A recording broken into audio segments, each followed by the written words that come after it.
Welcome to Between State Lines.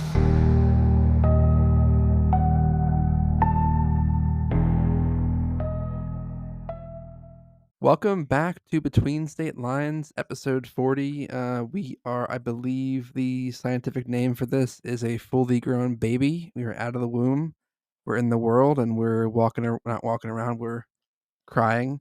Um, and today we have a very special guest with us, Jenna, who apparently lives in an old tuberculosis hospital. So we are very uh, interested in hearing about that and some stories she has about ghosts and whatnot. But before we get started, we always like to ask our guests really hard, thought provoking questions to kind of get you loose and comfortable and feeling good. Um, so with that, the first question is, why is cabbage the worst vegetable to ever exist? I think you just can't get rid of the flavor no matter what you do. Exactly. Cabbage is floppy, it sucks, and Steph does not agree with me, but it is the worst ever. Um, so So yeah, with that, so I will never live that down. So the actual question we're gonna ask you is: let's say there is a big bowl of grapes in front of you, freshly washed, and they're really delicious looking, really big and juicy. You're thirsty as hell, and you're also hungry. And one grape in that entire bowl is poisonous. If you eat it, you will absolutely, unequivocally die a very painful death. But for every grape you eat, you get $25,000. And let's just say Bill Gates. We pick on Jeff Bezos a lot, so we'll say Bill Gates is the guy that's going to give you the money. Um, Keep this in mind. If you do end up dying, you're allowed to designate before you die a beneficiary for however much money you would have gotten. How many grapes would you eat? Two. Two? That's it? I mean, it's a decent amount of money, and my chances of living are pretty good. That's fair. I would eat the whole bowl. What if there's not a poisonous grape with a lying to me? Like, um, would you cut your hand off for $5 million? No.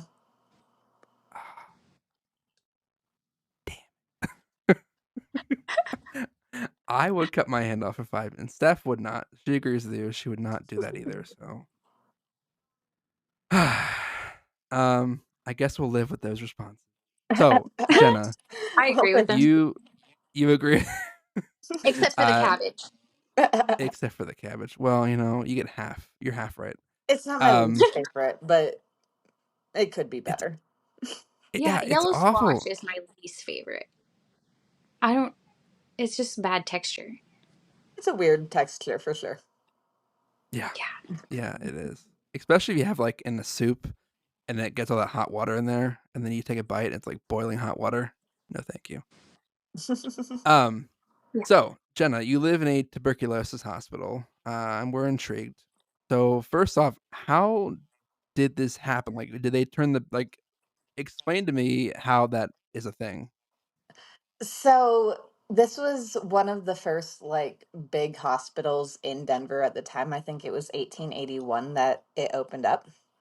And it was part of three different buildings. This was mostly administration for the most part, other than when tuberculosis was a little bit too much and they all came over here. The other two buildings, I believe, were fully destroyed, and they built other apartment buildings on top of it when it closed. I don't. It closed as like a medical institution in 1990. It was a nursing school for a while. I don't remember exactly how long, but after 1990, it basically became a historic landmark, and they made apartments out of it. So every apartment here has to be a studio because they weren't allowed to alter it too much. Just a little bit of renovations and everything like that, basically to make it livable, and that was about all they were allowed to do. And it's a Very nice loft vibe, which makes it very appealing for people who don't quite want the cookie cutter apartment as much. So, did you know it was beforehand, or were you on the hunt for this, or were you kind of like surprised? Um, my parents found the complex because they have other buildings too that are not like this, essentially. And I didn't realize that I didn't even know this building basically existed until my parents had me tour this place. And I adored it. They let me know on my tour that that was the history of it because fair to warn people before they fill out an application. I think that's very fair. But so, yep, I found out on my tour and didn't really scare me. I like that they Interesting. let you know what you're signing up for. Exactly. Um, do you know like is there a lot of people that died in the hospital, or do you know a lot of the history of it, or just that it was a hospital? I know that it was a functioning hospital for close to 100 years before it became a nursing school. Um, for sure, people died here. I would not be able to tell you how many. Okay. Darn. All right. Cool. Well, not cool they died, but cool that. Yep. Yeah. So I am gonna turn the floor over to you, and we would love to hear some of either your personal stories. I know you had in the one TikTok I had seen, you had mentioned your own personal story. If you have more of your own, we'd love to hear those, or any of the other residents who have told you some of their stories. Absolutely. So, when I moved in, obviously I knew a little bit about the history, so I was kind of frankly expecting more. And after a couple months of absolutely no activity, I was not even for like I was kind of surprised. You'd think out of anywhere there would be ghosts, it would be here. Um, just hadn't seen anything yet. My best friend also lives in the building. She got a place right after me. We were roommates before. And so she's living on the floor below me. And I kind of was telling her that I was expecting to see something. And she said that she hadn't seen anything yet, but she kept waking up in the middle of the night to what sounded like someone trying to get in her door, but she'd go and check and nobody was there. So she said to not fully discount it yet. At the time, too, I also had a dog that was a little bit older, and he loved to just wander off and not wander, but stare off into space essentially downstairs. And one of these days, the maintenance man was trying to go say hi to him, and he was just kind of looking at something behind him. And I mentioned that, like, oh, like, not sure what he's looking at because I didn't want it to seem like my dog was being rude. And what this maintenance guy basically said is he's like, no, it's definitely the ghosts. He's like, there's times I've come like out of the hallways and behind a corner, like I'll see a hand that'll just turn like go away basically and turn into nobody. So I definitely knew that it existed, but I didn't quite have anything happen until about probably 2.5 months ago, I would want to say, is when my first incident happened. And yep, it is the one that I made the video about. So basically, I'm sitting on my couch just watching, or I'm not watching anything. I'm on the phone with my friends, but I'm like watching the TV itself while I'm talking. And how, when you're looking at a black screen, it's kind of blurry.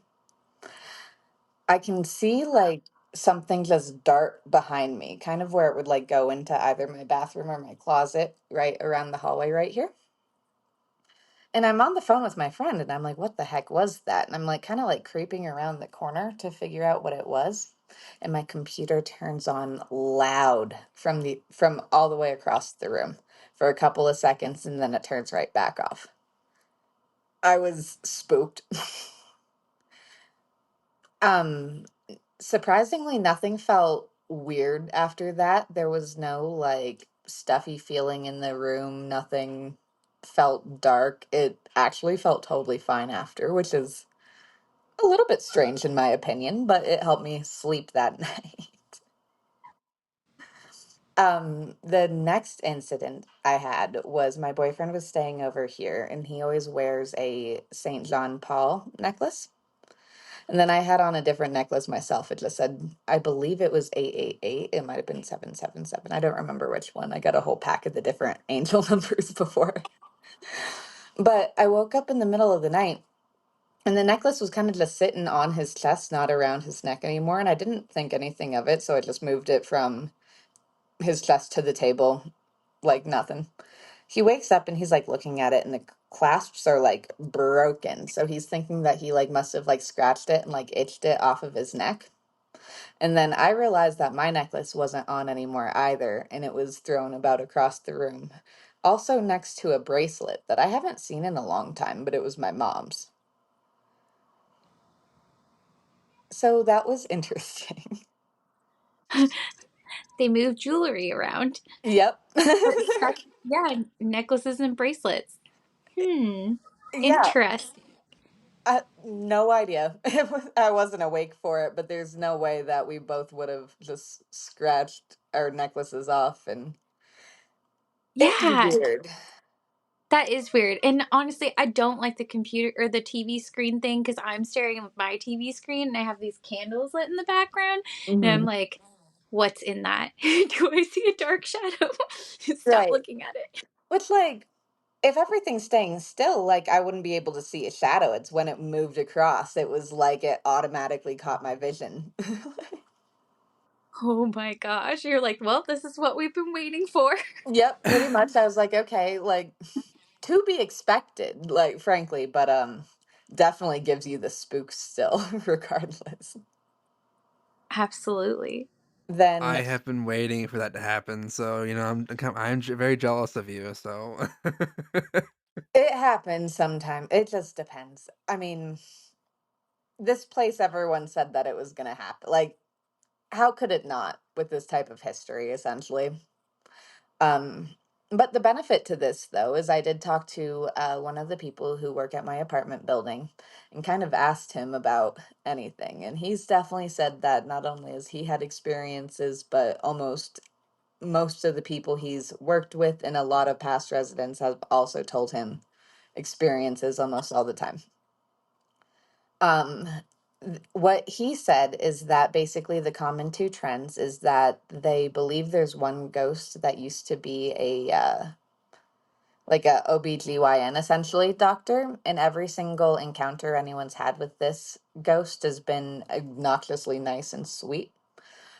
I don't believe I've had any encounters with this one, but that's what people have told him. And then for the other encounters is everyone says that it feels like a prankster. And they don't feel like anything's dark or anything like that. It's almost just like a teenager messing with you. Then they like get a laugh and then move on. Which Okay. That feels on brand with what you experienced. it basically does. So when he kind of told me that, like it kind of confirmed how I was feeling about the place to begin with, which is just very interesting. I wasn't expecting a ghost to be able to necessarily move objects like that and have that much power, essentially, for it to still not be dark from anyone's experiences. And it's been apartments since 1990. And there's a news article about it on the Denver Post from back in the day. And basically, people said that they've refused to exercise the building because whatever it is feels fine. Oh, I like that. I think I'd Thank be you. okay with that. It's just the way that hospitals look that sounds so spooky. I don't know. I just started trying to watch Severance and I'm like, oh, everything makes me uncomfortable. This, they've turned it into such a city loft. It kind of reminds me of like Dan Humphrey's old place from Gossip Girl. Oh, okay. Yep. It's Oh, I could be on board with this. Well, yep. then we can visit this haunted place. no, you're not. You would not be supportive of this. If I said, "Hey, you should go and move here," you say no. You would not. I Whoa, guarantee. whoa, whoa, whoa. Move there. I'll go visit for a while. It, But I would like to meet the nice ghost. Yep, I've it's yet pretty to meet him wild that yet. like it is pretty wild. You'd think there was such, like, a lot of people that died there, I mean, you would assume, and, like, no dark entities, no that's insane. Just Yeah.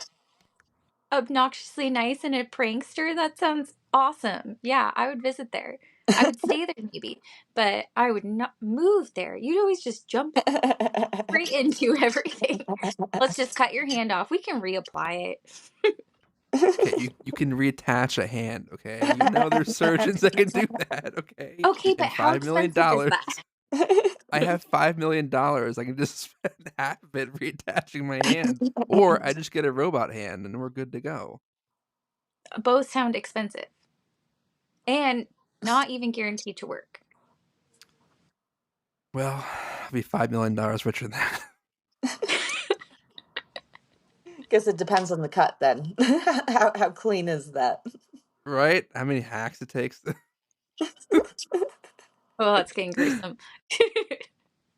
um, yeah, so, that's insane that there's no dark entities there and there's nothing like I mean, yeah, the prankster and an OBGYN, like, nothing even with the history of the hospital, like the actual tuberculosis, but woo. Yeah, I'm it's fun. I have a great time with it, to be honest with you. It's definitely scared me, but luckily the energy doesn't feel like I have anything to actually be terrified of. So it's almost like when I like see a spider real quick, where I'm like, "Holy crap!" Then I'm like, "Okay, let's take you outside, buddy." Yeah, I'm not sure about the hand around the corner thing. I'm like thinking back to that. I pass on that, please. Yep, yep, yep. I have not seen anything like that. Just the figure in the TV. That's the only thing I've actually seen. But and it wasn't even a figure, frankly. It was a little bit more orb-like. Okay. I like that because right now there's nothing behind me, but I'm like, it looks like there's something dark in there. It's hard to tell in the TV. And that's Yeah.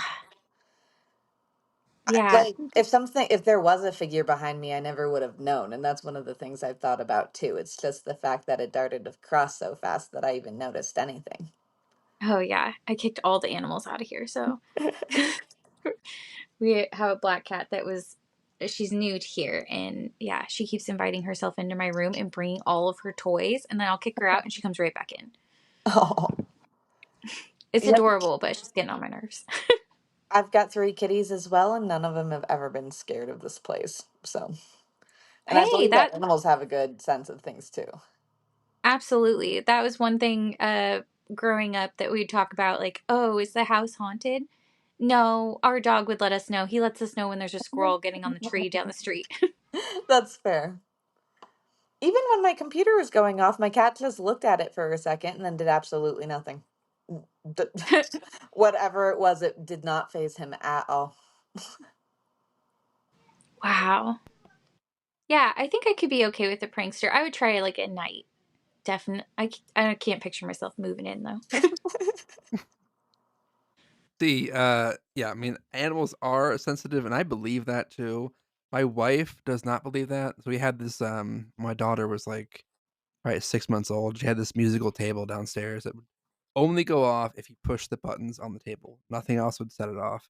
And there was one morning at, like, 3 in the morning, I woke up, and I could hear it going off downstairs, like, just all the buttons going off, and I was like, "What the fuck?" And so I walked downstairs, and all 3 cats are down there staring at it, and, I turned it off, went upstairs. My wife was like, "Oh, it's nothing. The cats probably were just hitting it," and I was like, "No, no, no. They knew something was there. They knew it, and I know it, but you don't believe me." Right.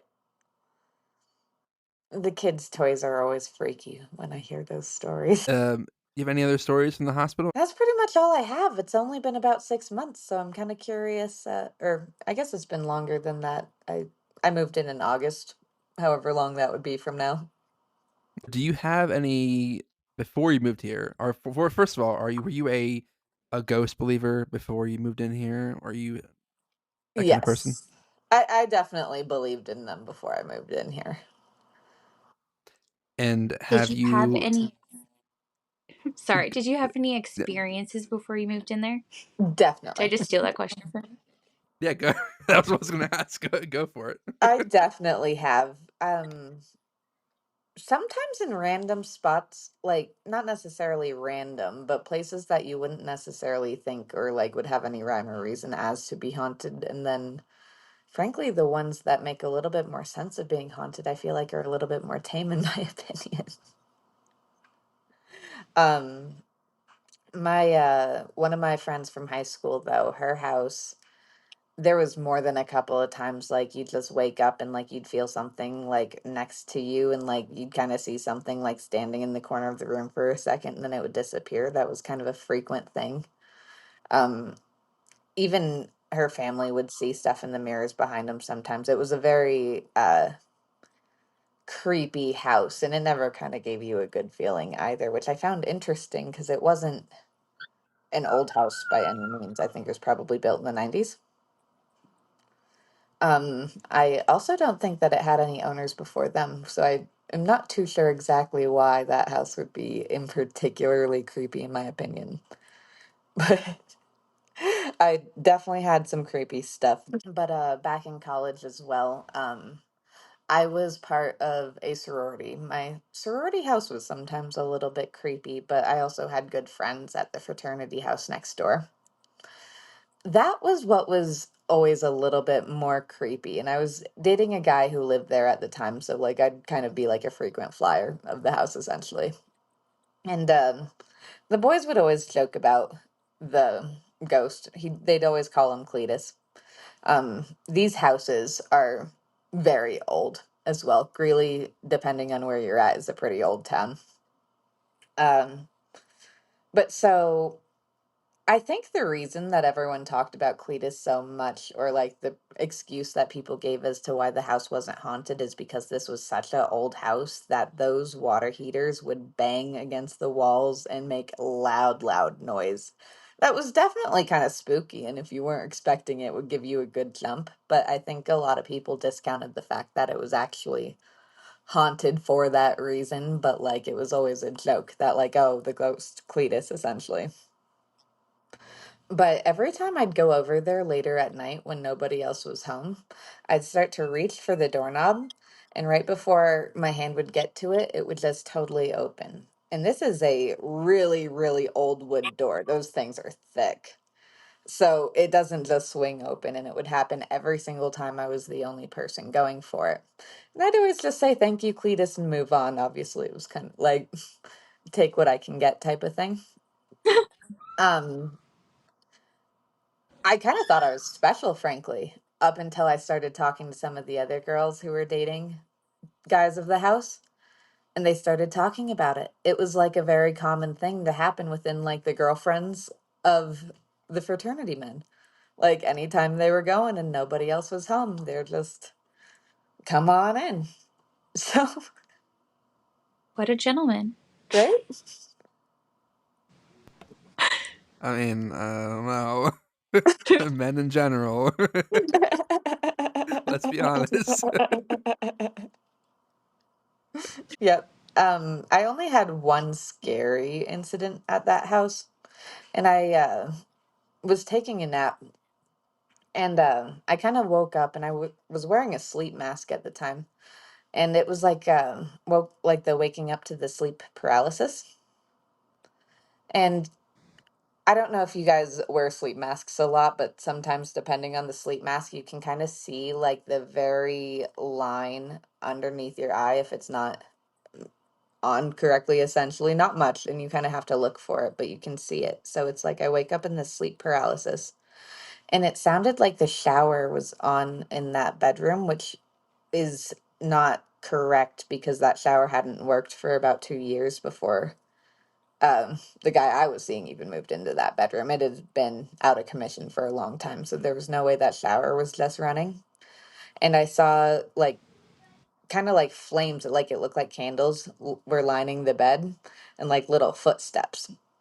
And then he got home from work, and it finally like woke me up from my sleep paralysis, and I was able to move. Obviously, none of that had actually happened. What I didn't realize at the time is when the house was originally built, it was owned by the church. people have actually told me that when I've told them this story from like the alumni and stuff like that, which I find a little bit, I don't know why it would do anything with the shower, but the candles around the bed I do find to be very interesting for a prior religious building. And that to be kind of be the sleep paralysis dream, I guess. Yeah, that's scary. I sleep paralysis is like my number one fear. I mean, I want to have it happen, but like it's my number one fear. When anything spooky like that's terrifying to me. Not being able to move and like seeing either what you saw or like the demons in the corner of the room or sitting on your chest. Um, that's terrifying. Yep. I haven't had it happen to me since. That was the last time. I've Ooh. only had one experience, and I heard my son call for me, Oh, and that's then I got hard up too. to go to him, and he was in a completely different room and asleep. That's scary too, though. Especially just like trying to move in that state. That's actually terrifying. Yeah, I was like, I have to get up. I have to go to him. And then I did, and he's just conked out. He's nowhere near where I thought he was. That was scary. It's Kids are so weird. scary.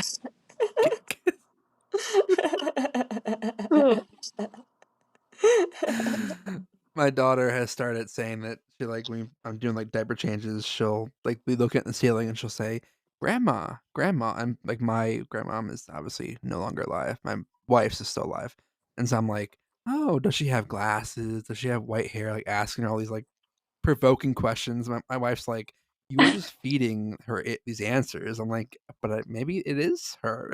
Like no one knows." It is, it's a possibility. So, other question, going back to the tuberculosis hospital for a sec.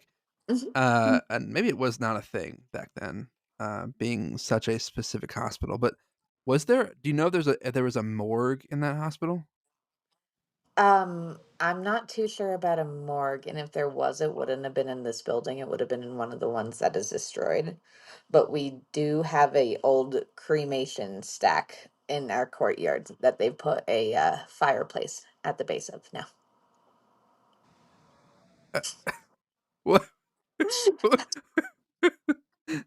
Steph, I don't wanna hear about how I use a dog headstone anymore as a fire base. I don't wanna hear that anymore. I wanna just point to this situation from now Yeah, on. it's a thing, I guess. It's a thing. Yep. God, good lord. I mean, Holy the spirits there are not aggressive, so it must be okay. Yeah. I was wrong. I They're clearly unbothered by it. I'm not too sure. some of the chillest spirits ever. They get tuberculosis, they die, and then someone uses their cremation chamber as a fireplace. That's I pretty chill. Maybe they were in the building with the morgue. Maybe this was the chill building. Like I said, I know it was mostly administration, and then it was like a really big hospital for tuberculosis specifically because everyone came to tuberculosis back at the time because they thought that the air essentially was going to help cure it. And then essentially it didn't obviously cure it, and so we had a big overflow of tuberculosis patients. What I was told is that this building, although it was mostly administration, the third floor and the fifth floor were definitely turned into tuberculosis units for a long time. And then I'm not too sure if we were turned into other units as to why we'd have that OBGYN ghost. But I would have to imagine something. Unless his building isn't here anymore and he just came over. I guess that's a possibility too. Yeah, yeah. They did all of their admin work over there, and yeah, they it brought them a lot of joy in their lifetime because they're really, really sweet. I don't know. That's so cool. This was his I office, want to meet yeah. this. Yeah, I want to meet the sweet ghost. I like that one story. We read a story, I don't know how many episodes ago, about how this I think it was in Oregon, this one ghost is, like, known for, like, tidying up the house that he haunts and, like, closing windows, locking doors at night. I'm like, that must suck, like being a ghost and having to do all these chores. It sounds like what your OBGYN is like. I gotta tidy up this. I gotta check the units here, make sure everything's good, make my rounds. Like, damn, dude, go rest in heaven, man, or something. There's other ways to be sweet besides just labor. Well, Jenna, it's been a pleasure having you. Tell the people of our good audience at Between State Lines where they can find you on social media. Yes, my name is Jenna Lorelei on TikTok, Snapchat, YouTube, and Instagram. Thank you so much for having me. I really appreciate it. And it was great talking to you guys. Yeah, and we will check back with Thanks, you Jenna. in a few months to see if you had any more experiences. Don't worry. Absolutely. Thank you so much. I appreciate it. Bye, Jenna. Bye. Bye. That was really awesome, and amazing to have those stories, and especially a freaking tuberculosis hospital becoming an apartment complex. And Steph, I don't think you would visit it. I think you're full of it. I think you're. No, I'd visit it. They renovated it. I would do it. It's in but Denver. It's not that far. It's like 16 hours. I'll but prove they it. use a cremation stack as their fireplace. And nothing bad's happened yet. That's pretty crazy. That's pretty ballsy. It is. I just think that there's enough evidence here, and it's been a substantial amount of time. I trust it. I trust Jenna. I think I would visit for like a day, maybe a night.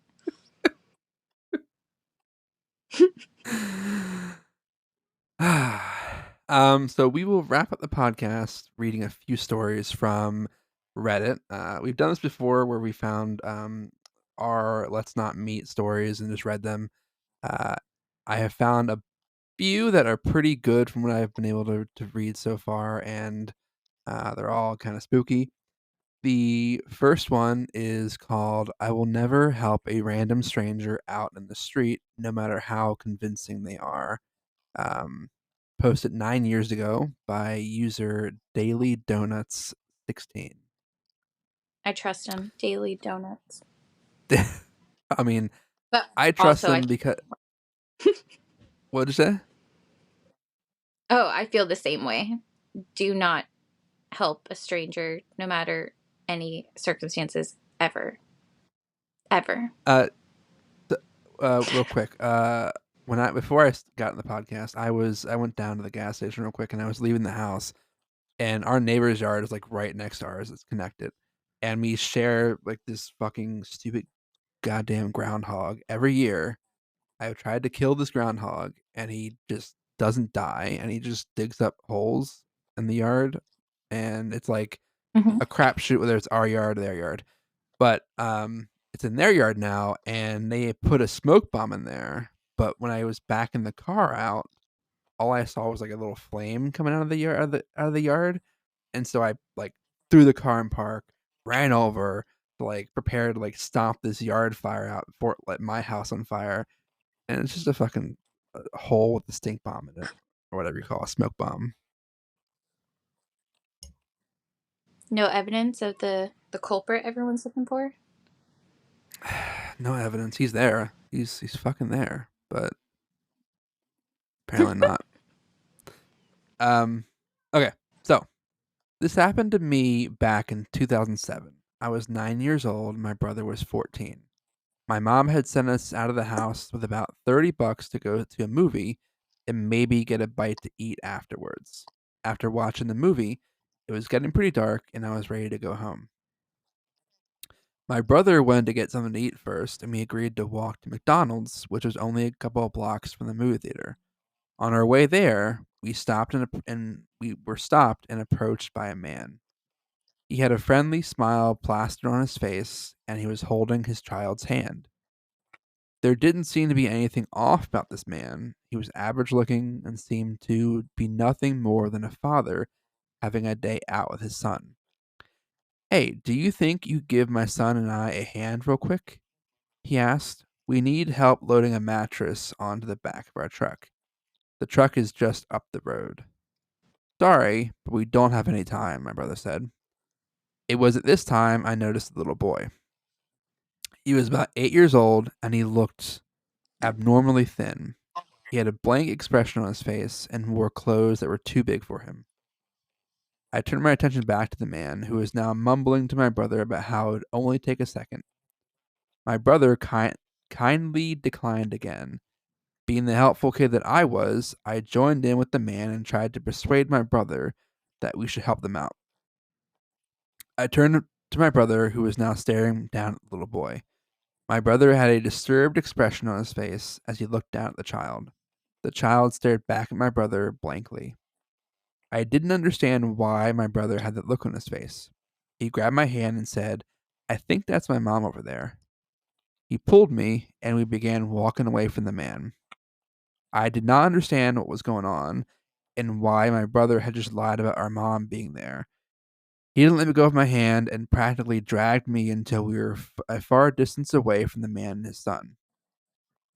I looked back and could still see the man holding his son's hand. Only now he wasn't smiling anymore. He had a look of fury on his face, and he yanked the little boy by the arm, and they walked away. I pulled away from my brother's grasp and bombarded him with questions. He shushed me and pulled his cell phone out and dialed a number and began pacing around nervously while talking on the phone. I recall the police showing up and my mom soon after. She took me home. My brother was left with the police. I asked my mom what was going on, and she said the police were just questioning my brother because the man we had encountered was dangerous.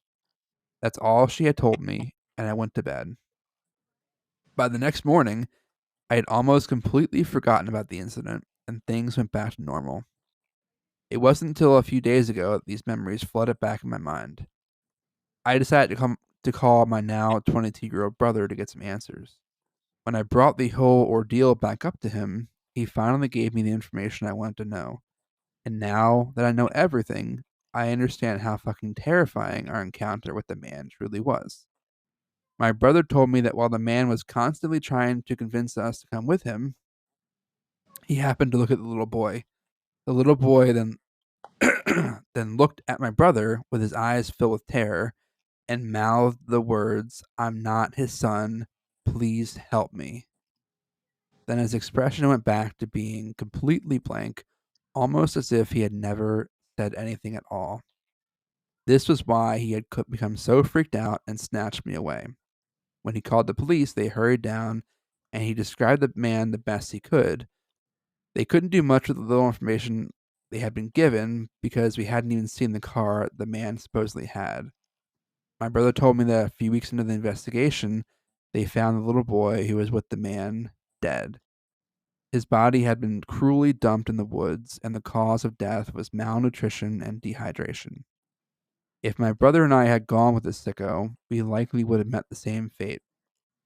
He obviously could not have kidnapped both of us, as my brother was fairly strong. That meant he had other pedophile partners that would help him snatch up unsuspecting kids. Unfortunately, they were never able to catch any of the sick fucks who did this to the child, but the man was definitely not his father.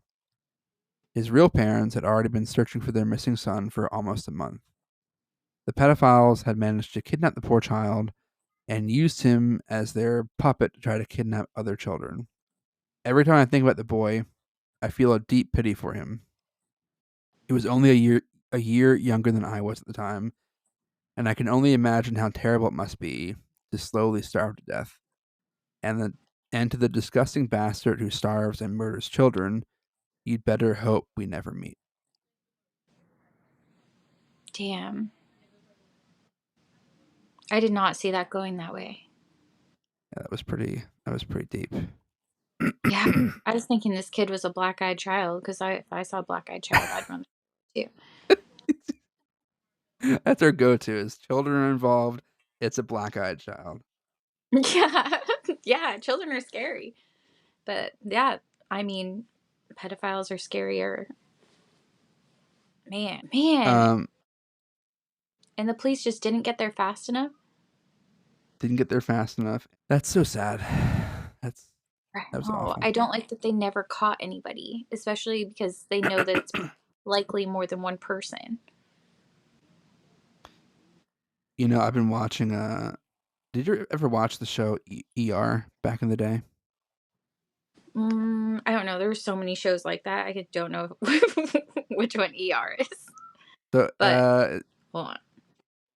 yeah. So I'll let you look that up. But there. So I've been watching that as a substitute for Supernatural, and there's an episode last night that the this doctor was helping this mom who had preeclampsia, um, and she ended up dying in childbirth, and the baby almost died, and I was like, "Holy fucking shit!" Like that's terrifying. And that was like sad, but Man, I mean, that was fake. yeah. Well, and that show went from 1994 to like 2009. Man, that's wild. Yeah, I definitely remember watching that show. That show is so good. I used to watch it every single day, like every single. I think it was on Fridays. Every single Friday, we'd sit around the the TV, and we'd watch ER. Wow. Yeah, I think it was just on sometimes. I think. I also think that show is the reason why whenever I get sick, I think I'm dying because like everyone dies in that show at some point. Like, this is the beginning of me. Dang. Yeah. It's like I was a house person. Everybody gets to live. Well, okay, except for Amber. Remember Amber died? No, I don't remember that. Oh, well, well. Sorry, spoiler. I mean, I don't really remember the show very well, but I watched that in the Weather Channel like a lot. I'm sorry, the Weather Channel. Yeah, it's great. Like, were there like did you okay? Did you watch? Were there shows in the Weather Channel?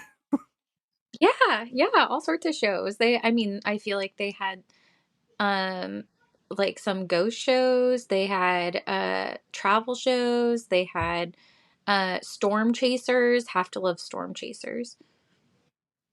Yeah, lots of Weather Channel was great. They had everything. I thought it was just weather. I had never like the only time I watched it was when I wanted to know if I was going to be off school. Oh, that's fair. That's fair. Now they just send you text messages. They've updated, man. They've changed their ways. uh, You know, Our kids will never know the joy of watching the ribbon of schools go across the screen and yours making it, because I mean, mine started with an S, so it was so far down the list. You had to watch everybody who got the day off.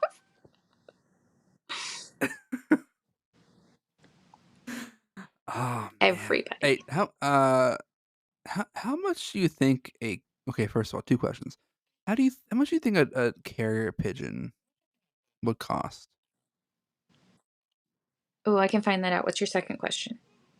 Second question is how far can they fly? Like, if I went to have it take messages and like packages to my friend on the East Coast, is there a range? Like, it can take breaks, but like, can it make it that far and like know where it's going? Third of all, how the fuck is it trained to know where to go? See, I've wondered that since I've seen that Hey Arnold episode back in the day. Um, according to this, you can shop homing, racing, and carrier pigeons anywhere from $75 to $585. And also, this is a big thing on Reddit. There are lots of questions and comments about this on Reddit. Hmm. And oh, there's long distance racing pigeons. But let's see. Okay, and then distance. I want to race a pigeon. Uh, it just says hundreds of miles, with some racing pigeons covering distance of up to 600 miles in a single day. Holy shit! Damn, boy. Yeah, so you want a racing pigeon. They're specifically trained and conditioned for these long distance flights. What's the weight limit? That's a good question. I assume it's like probably 5, maybe less than 5 pounds, but enough for like a small package. No, not even close. Much smaller. 2.5 ounces. Can we train them to Train. carry more? It says with training, pigeons can carry up to 2.5 ounces on their backs. Ounces? No. Doesn't It's help. less than what you can take on an airplane, liquid wise.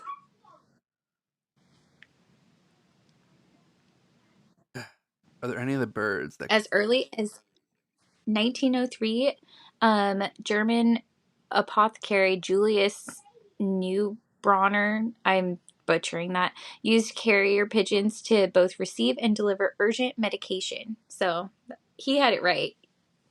Be a pharmacist because you can only do small amounts. I wonder if I Just about could a dose. train like a bald eagle do this. Maybe.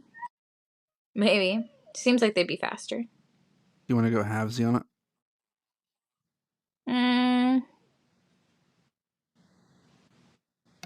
Well, how much does a bald? No, you can't have a bald eagle. You were on board for a second. I was. I was like, you know what? I'll save up. Yeah, it is important to understand that you cannot legally own or possess a bald eagle or any parts of them, feathers or nests, due to the Bald and Golden Eagle Protection Act. Except for if you're Native American, you can be gifted them because my sisters both have an eagle feather from their high school graduations.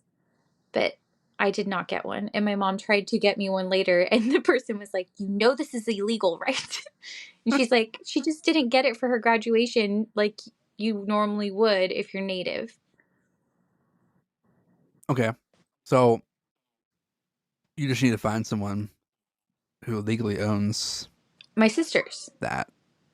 No, I mean the actual bird. Oh, I mean, I I've don't. seen them, but they're huge. What do you want to do with the bald eagle? Like, you can invite it over, feed it. I think all of that's illegal. I want to train it to carry heavier heavier I have a packages. different idea. Train a vulture. Have you seen those things? Those things are huge. Yeah. Yeah. Or okay, here's an even better idea. What if we like in Jurassic Park? And I swear to God, Steph, if you've not seen Jurassic Park, I don't know what I'm gonna say. Uh, if we get a pterodactyl, so we clone the dinosaur, and we get a pterodactyl. Those things are huge as fuck. They could probably carry a car. I mean, that's true. You're gonna have to do a lot of work to be able to get a pterodactyl. I could travel anywhere. I could like just fly on its back, and it could take me wherever I want to go. Yeah, but you also have to make one exist.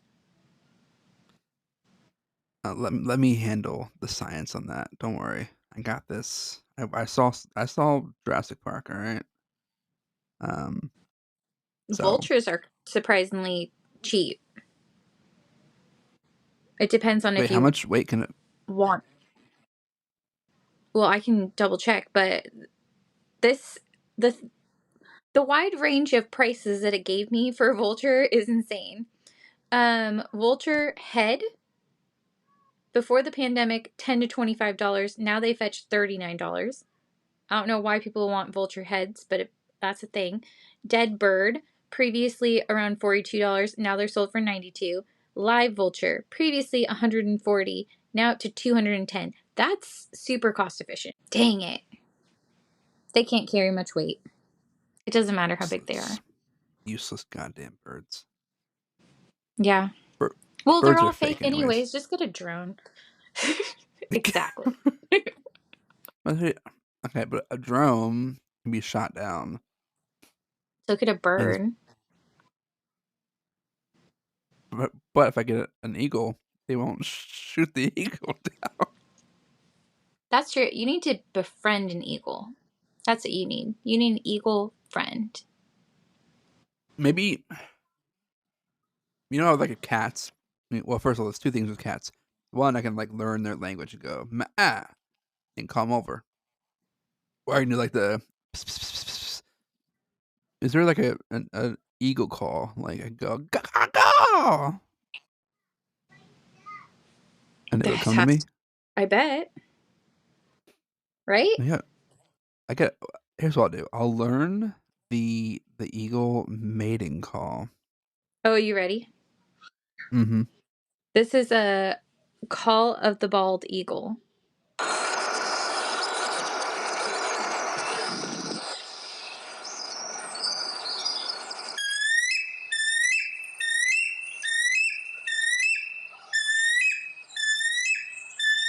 There you go.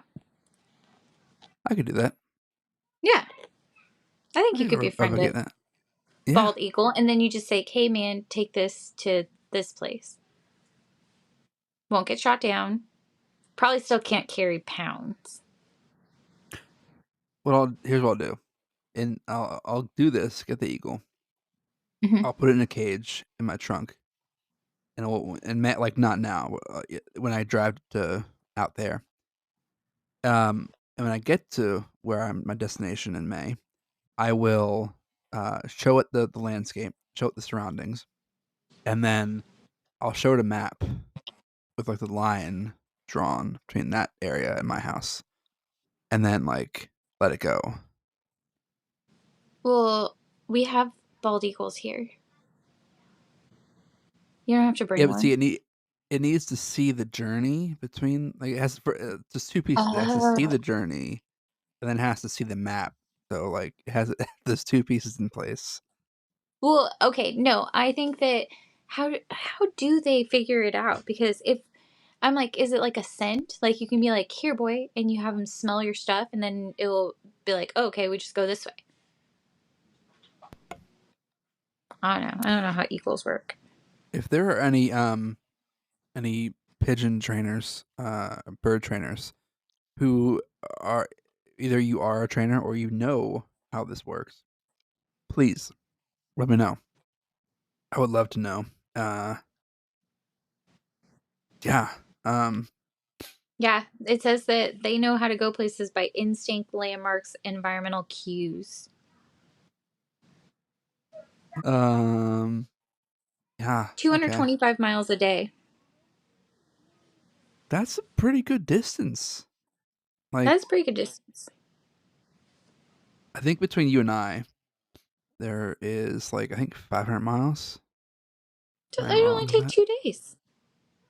Yeah, 450 miles. Yeah, 2 days, literally, exactly 2 days. Yeah, yeah.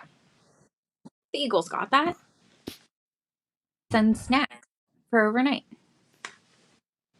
We got this. Do you think that male dinosaurs like did were their like dicks just like hanging out, or they because they're reptiles, they have genitals both. And I googled this, and they did have penises.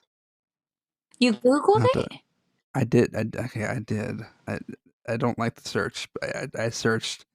Did dinosaurs have penises? And they did. They had like. So now I wonder if like they were just like a T Rex just walking around with like a it's like swaying back and forth. I I don't know. That wasn't on Land Before Time. But also, I have never seen like salamanders or lizards like that. So I don't know. That wasn't on Land Before Time. Oh my It wasn't. god.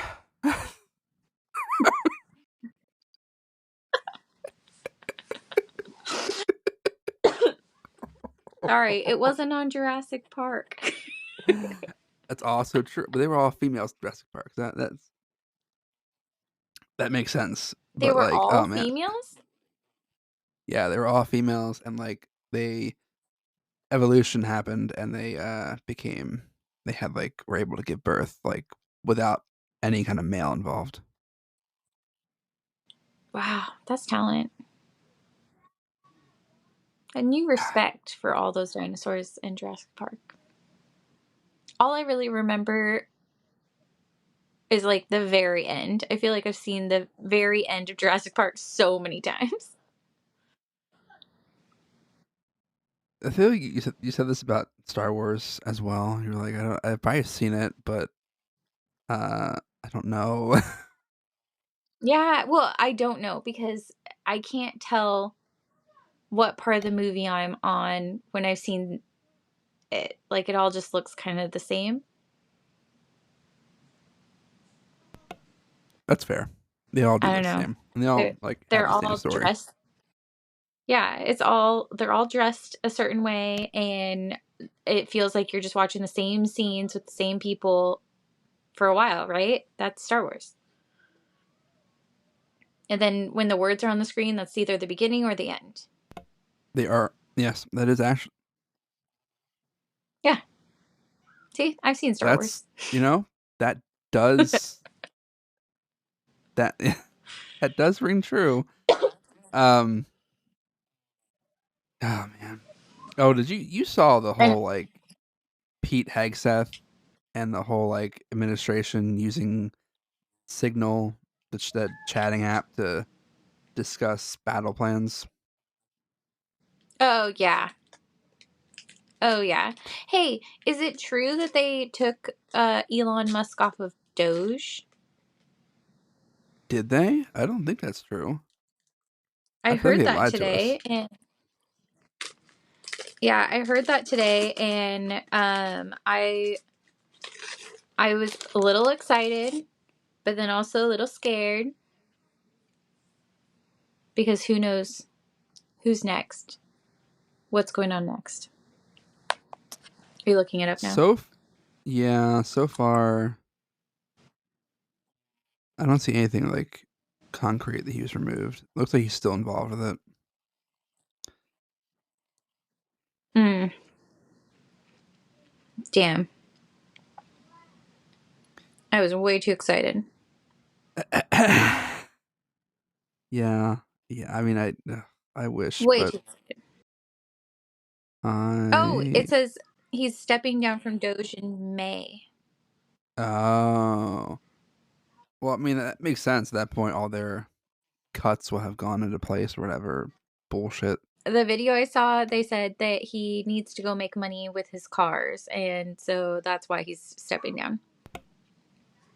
Oh, you know, I keep seeing like Facebook keeps pushing me this bullshit content about how Tesla is not losing money and how their cars are at an all time high in like sales. I'm like, this is all a lie.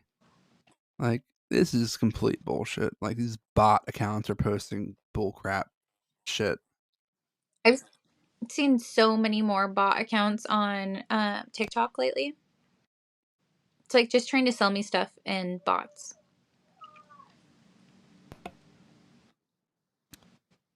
Um, okay, so the next story from Let's Not Meet is called One Decision, kind of like One Direction.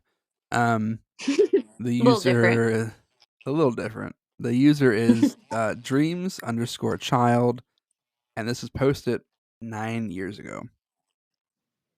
When I was a teenager, I was goth. Black hair, black clothes, black makeup, even had a pair of combat boots. My friends and I, in typical fashion, hung out at the local cemetery. We started going there as a joke, but soon discovered we liked the peace we found there. That all changed one night. My friend called to see if I wanted to hang out, and I did. None of our other friends were available. They were either working or recovering from partying the night before, so we were on our own. My friends picked me up. My friend picked me up, and we drove to the cemetery. We were hanging out, smoking cigarettes, and BSing about the latest issues she was having with her boyfriend. when we noticed at the top of the hill we were on, about 100 feet away, a bonfire had been lit. You have to understand that this cemetery is about a block off campus of a major university, and it's not uncommon for college students to go there to party. My friend and I sighed, knowing that we would have to get going soon. It was illegal to be in the cemetery after dark, and we knew the police would show up because some jerks had decided they needed a bonfire. We finished our cigarettes and then took off. Or we're going to finish our cigarettes and take off. Just then, the most horrible stench came wafting down the hill from the direction of the bonfire. My friend gagged and covered her mouth. I groaned and said, "What the hell?" My friend shook her head, saying, "I don't know what they're doing. Let's just leave." We get in the car, and one of us suggested, I honestly don't recall who, maybe we should go up there and see what's going on. My stomach churned, and a cold shiver went through my body. My friend must have had the same feeling because at the same time, we both said, no, we need to leave. My friend turned the car on, switched her headlights, and put the car in reverse, and looked over her shoulder before backing up. I was still looking up the hill, and a figure stepped in front of the bonfire. I could only see a silhouette, but I was sure whoever it was watching us. A feeling of terror hit me, and I said, go, go, go, go, go, go, go, go, getting louder and louder and more panicked with each word. My friend looked back up the hill for a second, and just as the figure took a step towards us, she slammed on the gas and peeled out, going in reverse down the hill. She rammed the gear shift into drive, and we were out of there. We didn't say anything for a while until she said, "What the hell were they burning?" I shook my head. I don't know. She dropped me off at home, and I went to bed. The next morning, I woke up and went to the kitchen. My mom was there drinking her morning coffee, and I joined her. We talked about her job for a bit when she suddenly comes out with, "Did you hear what happened last night?" I shrugged and say no. I had just gotten up. She tells me that a woman she was working with was kidnapped from the parking garage. Oh my god, I say. Did they find her? Yes, but it was too late. Whoever took her had raped and murdered her, and they found her this morning up in the cemetery. He had tried to dispose of her in a bonfire. I froze. My brain was going a mile a minute, the realization slowly creeping up. That's what that smell was. Needless to say, I never hung out cemetery at night ever again. I think back to our decision to leave instead of investigating the fire. That one decision could have changed everything. Dark silhouette in the bonfire. Let's not meet. My God. That's so scary. That's so scary. But also, if I smell a weird smell and I'm at this cemetery and somebody's burning something, I feel like the first thing I would do is think that this is a body. Because that's the first thing that I thought. I would probably call the police and make them investigate, and I would leave. Yeah, I mean, honestly, like, who knows? Maybe if you go out there and investigate or even call the police, maybe this woman would not have died. Like, was she already dead? Or I was think she, so. like, They're already burning the unconscious? body. Oh, I don't know. Hmm, I guess that was my assumption, is that she's already dead, but at least then they could probably catch the person. that's true. Oh, I don't like that it was a dark silhouette, like it's like some sort of shadow man, like somebody from the fourth dimension came in. My go to, if I were to see that happening, I'd be like, damn, Sam and Dean are at it again. It's some kind of hunter. Yeah, yeah, you're right. But in that instance, I wouldn't be able to call the police. Yeah, you'd feel bad if you're interrupting getting rid of a ghost. Yeah, if I'm interrupting them saving the world again, yeah, nah. Okay, so just never call the police, never interfere, don't help strangers. Just mind your own business, do your own thing, let people be killed. Don't stick your nose in their business. Don't worry. Sounds foolproof. Um, This next one will be your last one. And- I'll give you two options. The first one is called "In the Hills, No One Can Hear You Cry," and the next one is "The Man in the Brush."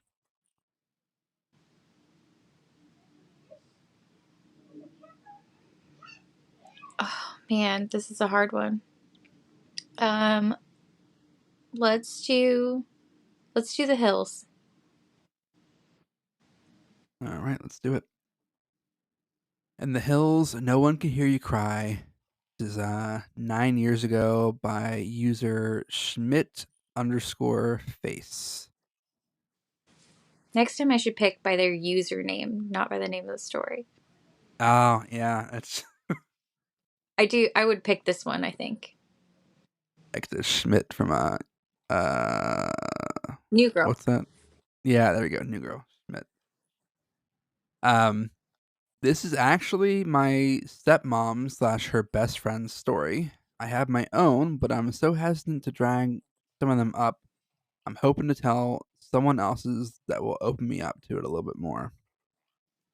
My stepmom did not like us much, but she told my sister, 3 years older, and I this experience growing up to scare us out of being stupid. It was my family's stranger danger story. My stepmom, we'll call her Macy, grew up as a kind of privileged teen in the 70s and told her mom that, and her mom had moved their family over here, the States, from England when she was about 9. She went to a pretty nice high school in a really nice town. There, she made friends with a girl, we'll call her Lily, who didn't exactly run with Macy's kind of crowd.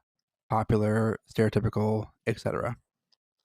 They really hit it off, and Lily would take Macy out to do her type of stuff: hiking, fishing, sailing. There's even a hilarious set of pictures of them camping. My stepmom has raccoon eyes and looks like she hates everything. Anyways, because of Lily's influence, the two of them would do stuff like that a good amount. One Sunday, they decided to go hike in some hills about an hour away. Macy put on what I'm sure were her extremely expensive hiking shoes, and the two of them drove off to the hiking trails. Lily parked in this big clearing with makeshift parking spots. Like a piece of wood marking the head of a space. But there were no other cars there. This was the only this was only important in hindsight. They began hiking up the hill off the path because Lily fancied herself as something of a badass. The hike was nothing extraordinary. If you asked my stepmom, she would just lament for 15 minutes how sticky and buggy it was. Or how sticky and boggy it was, governor. Anyways, they reached There the top it of is. the hill. they re- they reached the top of the hill, and my mom was done. My stepmom was done. The polished, pampered side of her was coming out, and she groaned until Lily begrudgingly said, "Okay." They would rest and then walk again, slower. They had been heading down the hill for maybe 10 minutes when Macy started bitching again. Lily conceded to walking down the side of the road instead of the rough hiking trail. So here they are, probably looking like a couple of uh, tools geared up for hiking and walking down a crappy road, and not even 5 minutes later, a truck pulled up next to them. It was red and rusty and just generally looked like a clunker. The guy driving rolled down the window, and the girls looked in through the passenger side window. He had a big beard, a baseball cap pulled down, and long brown hair. He greeted them and even smiled through his beard, asking if they needed a ride. Macy described him as charming and even cute. Lily still says the moment he greeted them, her hackles went up. Despite her better judgment, my stepmom convinced her to get in the truck. It must only be a 10-minute drive to the car, tops. The two girls opened the passenger door to this rusty old thing, and the guy directed them behind the seat to get into the back. They settled in, and the truck started rumbling forwards. Lily always says that was the point it hit her that a mistake had just been made. The back seat was clean enough, but there was a rope on the floor behind the driver's seat and 4 boxes of saran wrap, half hanging out from underneath the passenger seat. It seemed creepy and weird, but Lily didn't want to freak my stepmom out, so she kept her mouth shut. After 10 minutes, the woods didn't look any clearer, and they hadn't seen another car the whole time. Lily asked how long he thought it would be. He said he was taking a different route down the hill and had to stop somewhere to get something first. That was it. The girls were 16 and 17, and Lily didn't want to press the issue. She was scared. She can recall his hair because she was sitting behind him. He looked like a woodsy guy, but his hair was super tangled and dirty. She noticed crusted mud on his collar and tried to find something identifiable about him, but just got scared the more she picked up on little details. He was youngish, strong looking, and had one foot on both of them. They didn't ask any more questions, and he didn't offer any more information, and they drove on. Several minutes later, they reached a tiny shack slash log cabin right there in a clearing of trees. There was an old stump where someone had been chopping wood, and a huge axe stuck in the log. Lily was definitely on red alert now. The guy turned off the truck and slipped out, saying, "I'll be right back, don't get out," and he disappeared in the house. Lily tried to talk to my stepmom about how she was incredibly uncomfortable, but she mostly just dismissed it. Lily started begging, increasingly freaked out, and finally put her foot down, demanding Macy exit the vehicle with her. They got out and walked around the front of the vehicle. The house was about 50 yards in front of them. Why this guy would have left 2 young girls in the truck alone while going in the house is beyond me. And they wandered around, looking at it hesitantly. If this guy was really decent and just trying to give them a ride, it would be super rude to run off, right? My stepmom had this strict upbringing when it came to manners and a public persona, and she saw it as an issue of that nature. So she actually started to head back to the truck, opening the front door to climb in behind the driver's seat. Lily was pissed off and followed her to yell some more. On the driver's side floor, half hidden under the seat, there was a big hatchet. It had dried red brown stains covering the blade and stuck to the floor under it. Lily understandably lost her shit, and seeing it, my stepmom started getting hysterical. They decided that leaving was by far their best option at this point and just booked it off the side of the property into the trees. They bumbled around in the trees for a little while until Lily was fairly confident they were on their way back down the hill. My stepmom cried all the way down. Lily felt bad about it, but they were also completely freaked out that he would hear it and kept trying to calm her down. When they finally got back down to the bottom and saw the old wooden fence that surrounded the original parking area, they were relieved. But as they got closer, they saw it, the truck. It was parked on the other side of the gravelly makeshift lot, just sitting there, facing the other way innocently. They couldn't see if anyone was in it, and of course, Macy wanted to run for the car, but Lily was super hesitant. She managed to calm my stepmom down, saying she wanted to wait before running out into the open to see who was out there. Remember, this is the 70s and no cell phones. There was no ranger station or anyone around, and the parking lot was big and empty and open, and who knows what would have happened if they strolled across it. Thankfully, Lily convinced my stepmom to chill, and the two of them hunkered down against a big tree, hidden by bushes and other trees, and waited it out for what seemed to be hours. When dark started to fall, all the animals started coming out and making noises, and my stepmom, predictably, started getting antsy about this and bothering Lily, who was tired and moments away from giving in. She was just planning their dash to the car when they heard a clunk. Across the twilight lit lot, they watched as one of the back doors of the car swung open, and the bearded guy slid his way out of the back seat. He got out, shut the door, looked around the surrounding woods for several moments, and then walked back to his truck. The truck lumbered past their car and out of sight. Several minutes later, they sprinted to their car as fast as they could, jumped in, and peeled out before they had even shut the doors. If this guy is still alive, he's really old, but still, let's not meet. I hate that. They were so smart not going back to the car. I would not have done that. I would have died. And he's basically one of those messages that's like, if you don't send this to 100 people, then there's going to be somebody sitting in your back seat. That's where that came from. It was that guy in the 70s. When emails started getting set up and everything, like 80s, 90s. Yeah. In the 90s for sure, because we had AOL. He was why we got those spam messages. Send this to 100 people so there's not some crazy guy with a hatchet in your back seat. Two things. One, I've been trying to get into my old AOL email for the past week. AOL still exists, and you can still get in your email, and the accounts are still there. But obviously, if you don't know your password, you're kind of fucked because, in my case, it has my old cell phone from 2003, and I can't send like a verification code to it because no one's going to give it to me.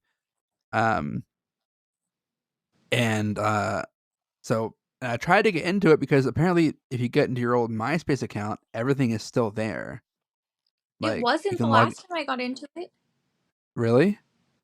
Yeah, it was all gone. Maybe they just singled you out and they were like, "This lady needs to have her account removed." I mean, it had like 3 photos maybe, but I had so much on there.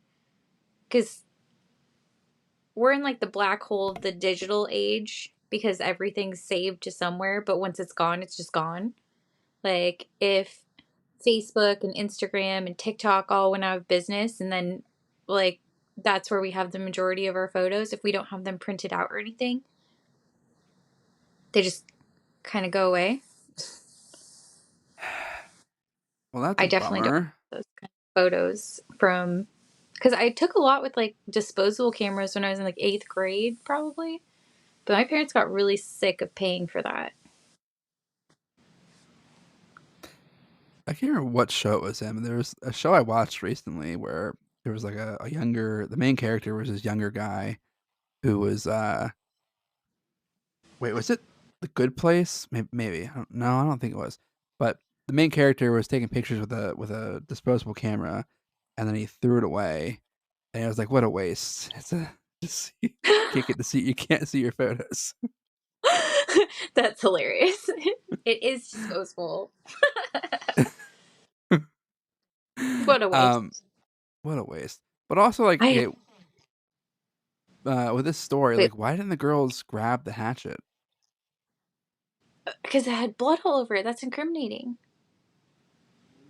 Yeah, but like, Plus, he sounds like a big dude, uh, and they probably yeah, didn't have it in him. I'm honestly surprised that he did not slash their tires because he could have slashed them and just and knowing him, he'd wait there until they came back eventually, and then bam. I mean, that's what he was doing, but I don't understand why he would do it that way. Because, like, that's incriminating. You have all of this evidence. It's at the car. They're gonna know who's missing. Like, you're gonna have to destroy a lot of evidence to make this work. But you had them in your vehicle. If you were gonna do something, why go to your shack? You had everything you needed in the car.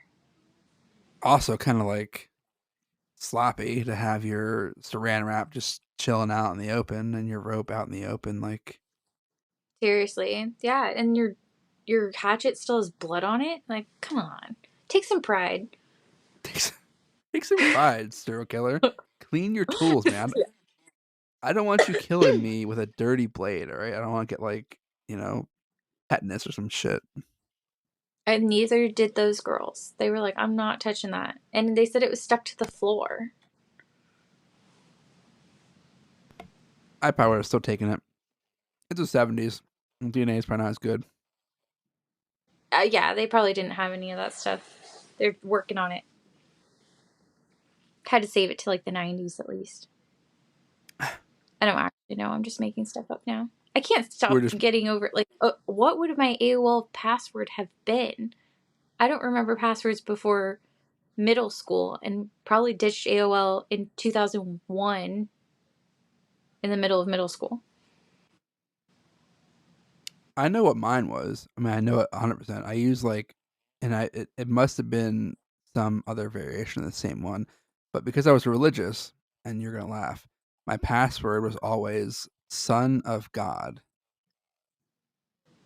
and it was like Wow. it was it was that, and there was some like I'm sure like numbers after that, like that meant something, but I just don't fucking know But you didn't anymore. have to do numbers after that. That was back when you could have a simple password and everyone didn't tell you had to add an extra letter and it had to be 8 characters and it has to have a special character and Well, now I'm curious if I had the wrong username then, because I'm pretty sure mine was embarrassingly B, like letter B, one with money, AOL.com, but it could have been Bone with Money too, because I think Bone with Money was my, taken. my AOL was Steph Go Girl was my first AOL email. And then that's because my mom made it in the 4th grade. And then I made my own, and it was like Roxy Girl 1932874. But I don't know what the password would have been. Probably after one of my cats or something. But I had a lot. I just remember um, when I was I used to always go on the chat rooms on AOL on Oh AIM yeah. and like make friends, and like I remember this one chick in specific. Her name was like Grace Angel 2.